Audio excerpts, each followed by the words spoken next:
Hello guys, bumili nga pala ako ng hipon at tinanggalan ko na nga pala ng mga sungay. Kasi ang hirap kainin pag ang daming sungay-sungay. Tapos bumili din ako ng bangus para mamaya ibababad ko. At bumili rin nga pala ako ng butter. Yan, pinili ko yung pinakamurang butter pero masarap yan. At bumili na nga rin pala ako ng Sprite para ihalo.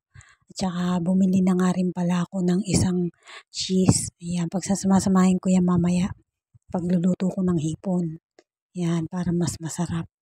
Tapos ayan, bumili rin akong sibuyas at kalamansi dahil yan yung wala sa bahay. Tapos yan, namitas ako ng gulay sa bakuran ni tatay. Meron na yung kulitis daw yan, sabi ng tatay ko, may okra siya, tsaka may talbos ng kamote. Yan yung mga pinitas ko. At yan na nga yung hipon na luto ko na hindi ko na napakita sa inyo kung paano pagluluto. Pero ginisa ko lang yan at hinalo ko lang yung butter and cheese. Ayan. Ayan, luto na. Tapos yan yung bakuran ni tatay, yung tanim niya. Yan yung kulitis na pinitas ko. Tapos meron siyang yan, talbos ng kamote. Diyan ako namimitas pag magluluto. At yan, mga okra. Grabe ang okra pala araw-araw bumubunga. Ang bilis mo. Lumaki ng bunga. Meron din siyang ipil-ipil pero sabi niya hindi daw niya tinanim yan. Ayan, papaya, tinanim niya yan pero kukunti pa lang ang bunga. Yan nga pala yung bangus at babad ko na sa paminta, bawang at suka na may asin. Tapos yan yung gulay, hinugasan ko na nga.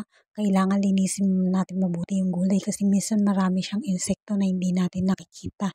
Kailangan hugasan mabuti. So ganyan ako maglinis ng gulay. Ayan, sa running water dapat para mas malinis. At yan na nga, magpapakulo na tayo. Nilagay ko na nga pala yung sibuyas at sili para mas lumasa siya.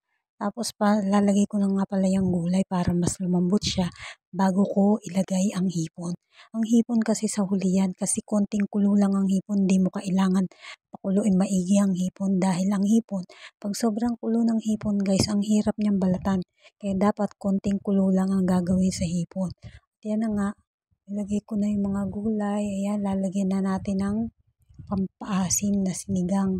Original nga pala ginamit ko. Tapos yan, dumating ang kuya ko na may dalang squid ball, fish ball, at saka kikiam. Napakadami nilang binili.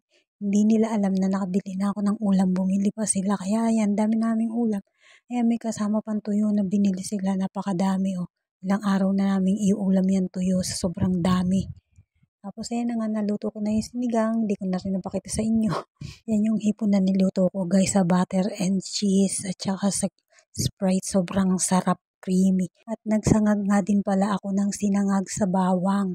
Ayan, kain na tayo guys.